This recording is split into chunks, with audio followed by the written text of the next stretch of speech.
This channel does not promote any violent, harmful, or illegal activities. All content provided by this channel is meant for an educational purpose only. Cancer Healer Center, a new beginning.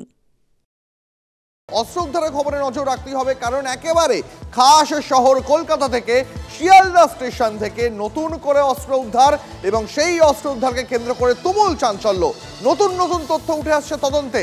অস্ত্র কারবারিদের handler ধৃত হাসান শেখ। বিহার থেকে আগ্নেয়াস্ত্র নিয়ে কলকাতায় পাচারের ছক ছিল ধৃত হাসানের। শিয়ালদা স্টেশনের আশেপাশে অস্ত্রের হাত বদলের পরিকল্পনা ছিল তার, জেরায় এই কথা স্বীকার করেছে হাসান, এমনটাই খবর পুলিশ সূত্রে। কিন্তু কার হাতে অস্ত্র তুলে দেওয়ার কথা ছিল হাসানের? বিহার থেকে কি আগে অস্ত্র পাচার করেছে সে? জানতে লাগাতার জেরা শুরু করেছে এসটিএফ।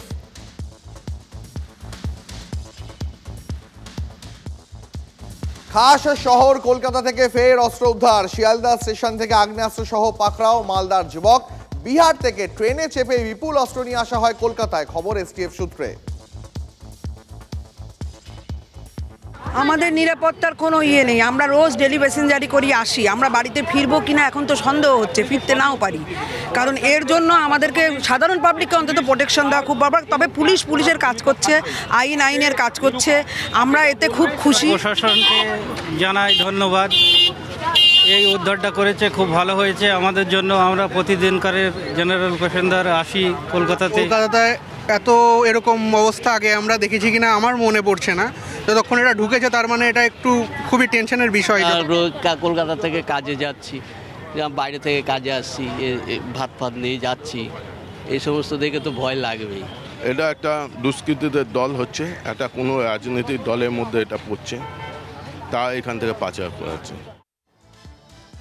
নিত্যযাত্রীদের বক্তব্য শুনলেন, যারা প্রত্যেক দিন শিয়ালদা স্টেশনে মারফত আসা যাওয়া করে তারা কিন্তু খুব উদ্বেগের মধ্যে রয়েছেন।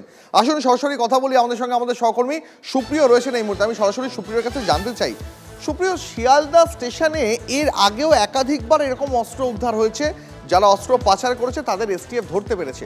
প্রশ্ন হলো, এই অস্ত্রের কারবারিদের কাছে শিয়ালদাটা কি খুব হটস্পট? তাদের কি মনে হয় শিয়ালদা স্টেশনটা খুব সেফ করিডর? দেখো, শিয়ালদাতে কিন্তু উত্তরবঙ্গ থেকে শুরু করে ভিন রাজ্য থেকে বহু দূরপাল্লার ট্রেন আসে, তার পাশাপাশি বহু লোকাল ট্রেন প্রতিদিন যাতায়াত করছে এবং সেই জায়গা থেকে অফিস যাত্রী থেকে শুরু করে সাধারণ যারা নিত্যযাত্রীরা রয়েছেন তাদের সবসময় কিন্তু আনাগোনা থাকে। আর এ ধরনের যারা বেআইনি অস্ত্র কারবারির সঙ্গে যুক্ত রয়েছেন বা অসাধু কাজের সঙ্গে যুক্ত রয়েছেন, তারা যদি কোনো ট্রেনে চেপে এসে শিয়ালদা স্টেশনে নামে এবং ট্রেন থেকে নামার পর খুব সহজেই তারা সাধারণ যাত্রী বা নিত্যযাত্রী বলো বা অফিস যাত্রী বলো, এদের সঙ্গে মিশে, ভিড়ের মধ্যে মিশে খুব সহজেই কিন্তু নিজেদের গন্তব্য তারা পৌঁছে যেতে পারেন, বা স্টেশন চত্বর থেকে বেরিয়ে কোনো বাস, ট্যাক্সি বা অন্য কোনো পরিবহন ধরে তারা কিন্তু নিজেদের মতন করে নিজেদের জায়গায় পৌঁছে যেতে পারেন।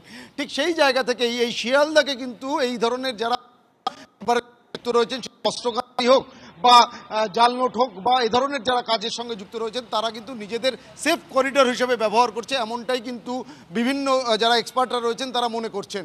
আর ঠিক সেটাই কিন্তু এবার একেবারে সামনে উঠে এলো। তার কারণ এই যে মালদার কালিয়াচকের বাসিন্দা যে ব্যক্তি গ্রেপ্তার হয়েছে, তার কাছ থেকে আগ্নেয়াস্ত্র, কার্তুজ উদ্ধার হলো, সে একেবারে হাটে বাজারে এক্সপ্রেসে চড়ে বিহার থেকে এই সমস্ত আগ্নেয়াস্ত্র নিয়ে চলে এলো সরাসরি একদম শিয়ালদা স্টেশন, এবং সেখান থেকে নামার পর এখনও পর্যন্ত তাকে জিজ্ঞাসাবাদ করে তদন্তকারীরা যে তথ্য পেয়েছেন, যেটা আমরা সূত্র মারফত জানতে পারছি, যে শিয়ালদা স্টেশন সংলগ্ন আশপাশের এলাকাতেই কিন্তু কেউ বা কারুর সঙ্গে দেখা করার পরিকল্পনা ছিল এই ব্যক্তির, এবং তাদের কাছেই এই সমস্ত আগ্নেয়াস্ত্র এবং যে কার্তুজ তার কাছ থেকে বাজেয়াপ্ত হয়েছে সেগুলো হাত বদল করারও কিন্তু পরিকল্পনা ছিল। কিন্তু এখানে আরও যে বিষয়টা তদন্তকারীদের ভাবাচ্ছে, বিশেষভাবে ভাবাচ্ছে, যে এবার এই কনসাইনমেন্ট সাকসেসফুল হলো না। তদন্তকারীরা গোপন সূত্রে পাওয়া খবরের ভিত্তিতে অভিযান চালিয়ে এই ব্যক্তিকে গ্রেপ্তার করলো, আগ্নেয়াস্ত্র বাজেয়াপ্ত করলো, কিন্তু ইতিপূর্বে বা এর আগে কখনো এ ধরনের কনসাইনমেন্ট নিয়ে, আর্মস অ্যামুনিশন নিয়ে এই ব্যক্তি বা এর মতো একেবারে সুপ্রিয় নজর রাখো, পরবর্তীতে আবার তোমার সঙ্গে এই নিয়ে কথা হবে। আসলে কি জানেন তো, যারা শিয়ালদা স্টেশন দিয়ে প্রত্যেকদিন যাতায়াত করেন, যাদের অভিজ্ঞতা রয়েছে, তারা জানেন যে শিয়ালদার মতো একটা ব্যস্ত স্টেশনে অনেকগুলো মেটাল ডিটেক্টর থাকলেও সেগুলো আদৌ কতটা কাজ করে সেটা নিয়ে কিন্তু প্রশ্ন থেকেই যাচ্ছে। বিগত 5 মাসে শহর কলকাতায় একটা নয় একাধিক এরকম নজির রয়েছে যেখানে একের পর এক আগ্নেয়াস্ত্র উদ্ধার হয়েছে। শিয়ালদা, কসবা, জীবনতলা থেকে অস্ত্র উদ্ধার হয়েছে।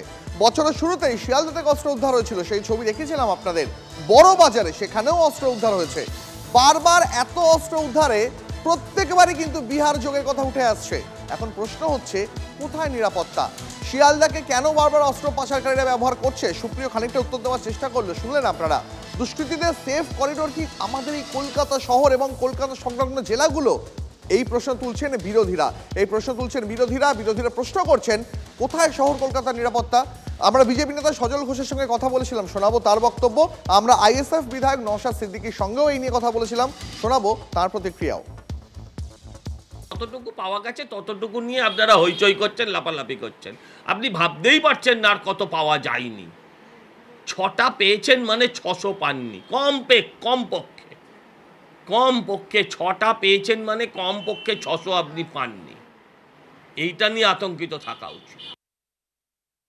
বকটুই কাণ্ডর পরে রাজ্যের মুখ্যমন্ত্রী বলেছিলেন রাজ্যে যত অবৈধ অস্ত্রশস্ত্র আছে উদ্ধারের কথা।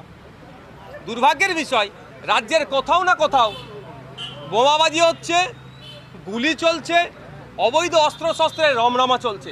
দুর্ভাগ্যের বিষয়, এই অবৈধ অস্ত্রশস্ত্রগুলোকে উদ্ধার করতে ব্যর্থ হয়েছে রাজ্য সরকার। কারণ রাজ্য সরকার রাজ্য প্রশাসনকে দিয়ে উদ্ধার করবে। প্রশাসনের প্রথম হচ্ছে সংখ্যা কমে গিয়েছে, ম্যান পাওয়ার কমে গিয়েছে 1 নম্বর। দ্বিতীয়, এদেরকে দিয়ে তো রাজনীতিকরণ হচ্ছে, ম্যাক্সিমামকে দিয়ে বিরোধীদেরকে আটকানোর অপচেষ্টা চলছে। ফলে সাবজেক্ট ছেড়ে অবজেক্টের দিকে বেশি নজর দেওয়ার ফলে এই দুর্দিন দেখতে হচ্ছে। কলকাতার পাশাপাশি মুর্শিদাবাদে সেখানেও আগ্নেয়াস্ত্র সহ গ্রেপ্তার এক ধৃতের কাছ থেকে মিলেছে চীনের লোগো লাগানো অস্ত্র। অস্ত্রগুলি উদ্ধার করেছে বিএসএফ। ভারত বাংলাদেশ সীমান্তের সাগরপাড়া থানা এলাকার ঘটনা। তল্লাশি চালিয়ে ধৃতদের কাছ থেকে 7mm আগ্নেয়াস্ত্র উদ্ধার করেছে বিএসএফ।